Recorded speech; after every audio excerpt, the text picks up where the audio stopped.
पर कर रहे हैं। बीकानेर का रुख करते मेरे सहयोगी लक्ष्मण राघव के साथ बीकानेर सांसद अर्जुना मेघवाल मौजूद, उनसे बातचीत की जाएगी क्योंकि उनको भी टिकट दोबारा यहां पर मिला। इस सीट पर थोड़ी सी नाराजगी बीजेपी के अंदर नजर आ रही है, लेकिन एक बार फिर से बीजेपी ने अर्जुना मेघवाल को यहां से टिकट दिया है, जबकि वो श्रीगंगानगर से टिकट चाहते थे। लेकिन लक्ष्मण, बातचीत कीजिए, उनका टिकट पक्का है एक बार फिर से मैदान में? देखिए, अर्जुन मेघवाल का तीर फिर निशाने पर लगा है और संसद तक में हमने बता दिया था कि कोई शिफ्टिंग के बहुत कम चांस है और वैसा ही यहां पर हुआ है। तमाम बातें यहां पर हुई। ये सीट इसलिए ज्यादा सुर्खियों में रही कि बहुत सारे ऐसे नेता थे जो अपनी बात कह रहे थे, लेकिन मुझे लगता है यहां अर्जुन मेघवाल का जो सक्रियता है वो काम आई। कहीं ना कहीं अमित शाह और नरेंद्र मोदी कैंप में जो एक छवि बनाई उन्हें दलित नेता के तौर पर, न केवल राजस्थान में पूरे देश में वो उभरे और मुझे लगता है उसी के साथ ये टिकट गया है। तो अर्जुन मेघवाल क्या हैट्रिक लगा पाएंगे ये हम समझेंगे उनसे, लेकिन इससे पहले आप देखिए उनके समर्थक यहां पहुंच गए हैं और मिठाई उनको खिलाई जा रही है और ये मुस्कान अर्जुन जी की बता रही है कि उन्होंने आधी मंजिल फतेह कर ली है। हालांकि अभी बहुत सारी चीजें बाकी, उन सब विषयों पर हम बात करेंगे, लेकिन निश्चित तौर पर यहां उनके समर्थक जो हैं, गोदारा हैं, अशोक भाटी हैं और बहुत सारे लोग हैं यहां पर पहुंच चुके हैं और उनको जो है मिठाई खिलाकर कहीं ना कहीं पहली खुशी दरअसल होती है। अर्जुन जी, पहली प्रतिक्रिया, पार्टी ने बहुत विश्वास जताया है और तब जबकि कुछ लोग निश्चित तौर पर नाराजगी जता रहे थे। देखिए लक्ष्मण जी, मैं राष्ट्रीय नेतृत्व का और प्रदेश नेतृत्व का आभार प्रकट करता हूं कि बीकानेर लोकसभा चुनाव में मुझे उम्मीदवार बनाया। मैं विश्वास से कहता हूं कि बीकानेर की जनता ने जिस घटनाक्रम का जिक्र आप कर रहे हो, जब वो घटा तो बीकानेर की जनता ने एक सकारात्मक प्रतिक्रिया दी कि हमें अर्जुन मेघवाल ही चाहिए। और इन सब परिस्थितियों में राष्ट्रीय नेतृत्व ने आज जो घोषणा की है, तो मैं सबसे पहले हमारे प्रधानमंत्री नरेंद्र मोदी जी का और राष्ट्रीय अध्यक्ष अमित शाह जी का आभार प्रकट करता हूं। अर्जुन जी, निश्चित तौर पर जो घटना की बात की, लेकिन आपने बहुत संजीदगी दिखाई। मैं देख रहा था लगातार आपका कोई ऐसा बयान नहीं आया, तो क्या ये अनुशासन भी काम आया? देखिए, मैंने पहले भी आपको कई बार कहा था कि मैं सकारात्मक राजनीति में विश्वास करता हूं।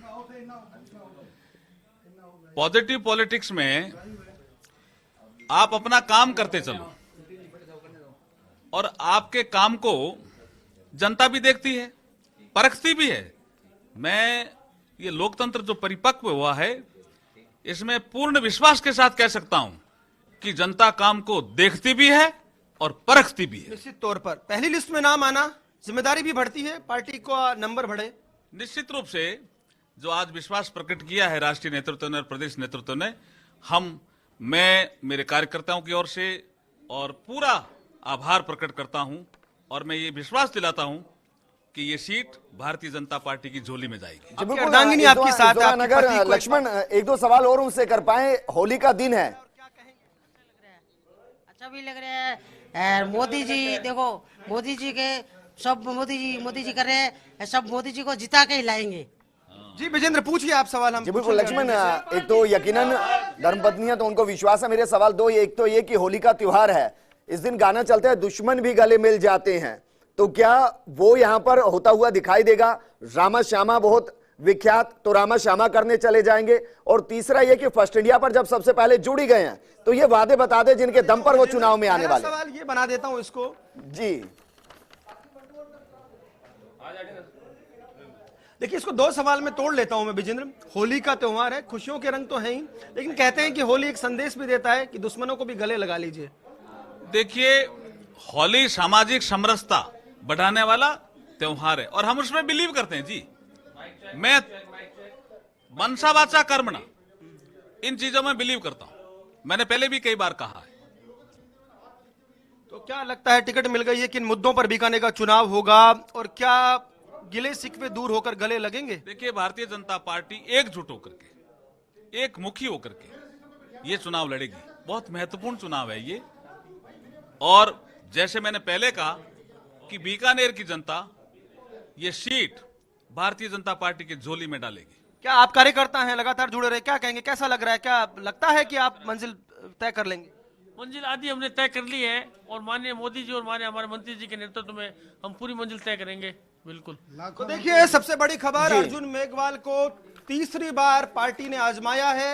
ब्यूरोक्रेट है, टेलीफोन ऑपरेटर से आईएएस बने और निश्चित तौर पर पहला चुनाव जीता, अंतर कम था, लेकिन जब दोबारा जीते तो 3 लाख से अधिक मतों से चुनाव जीते। और सबसे बड़ी बात कि नरेंद्र मोदी के और अमित शाह के नजरों में निश्चित तौर पर इनका कद बढ़ा और उसी का परिणाम मिला कि इन्हें तीसरी बार आजमाया गया है। लेकिन अभी मुकाबला कैसा रहता है, कांग्रेस किसको आजमाती है, तमाम सवाल हैं निश्चित तौर पर। लेकिन फिर भी कह सकते हैं कि अर्जुन मेघवाल को होली पर खुशियां मिली है, एक तरह से कहिएगा टिकट उनको मिल गया है। कैमरा पर्सन गुलाम रसूल के साथ Laxman Raghav, First India News, Bikaner.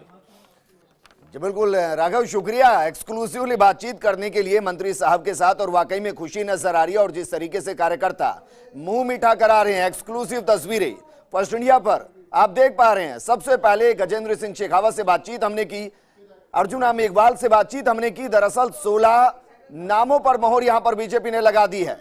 16 नामों में से 14 नाम ऐसे जो वर्तमान सांसद, 2 नामों को बदला गया। एक नाम अजमेर से बदला गया क्योंकि वहां पर बाई इलेक्शन हुआ और बाई इलेक्शन के दौरान टिकट जो है वो बीजेपी से खिसक गई थी। और दूसरा नाम झुंझुनू से संतोष अहलावत का टिकट यहां पर काट दिया गया। नरेंद्र खींचड़ को टिकट यहां से दिया गया। इसके अलावा आप